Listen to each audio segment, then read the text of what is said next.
இப்போ எதுக்காக இந்த வீடியோன்னு பார்த்தீங்கன்னா, எங்கள் வீட்டில் இந்த கிழங்கு பண்ணியிருந்தாங்க. இதை வந்து நாங்கள் பனங்கிழங்கு சொல்லுவோம். ஸோ இந்த கிழங்கு வந்து நம்ம வீட்டிலே விளை வைக்கலாம். நாங்கள் சின்ன வயசுலலாம் இதை வந்து அந்த பனம்பழத்தில் வர அந்த கொட்டை பனம்பழம் எங்கள் அப்பா எடுத்துகிட்டு வருவாங்க.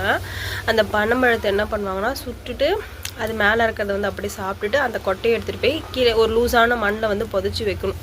ஹார்டான மண்ணில் புதைச்சா நமக்கு வந்து இந்த கிழங்கு வராது. ஸோ அந்த மாதிரி பண்ணி நாங்கள் ஒரு டைம் கிழங்கு எடுத்துருக்கோம்.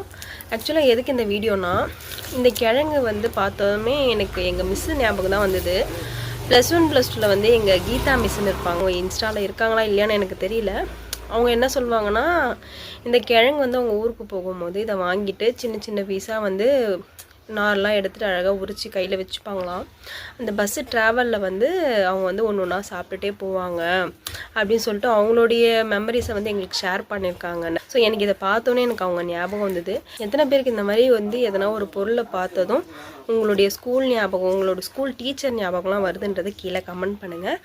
ஆக்சுவலாக வந்து எனக்கு எங்கள் ஸ்கூல் படிக்கும்போது எனக்கு கீதா மிஸ் வந்து ரொம்ப பிடிக்கும். அவங்க வந்து ஒரு சயின்ஸ் மிஸ் அவங்க. இதே மாதிரி உங்களுக்கு எதனா மெமரிஸ் இருந்தால் கீழே கமெண்ட் பண்ணுங்கள். தேங்க்யூ.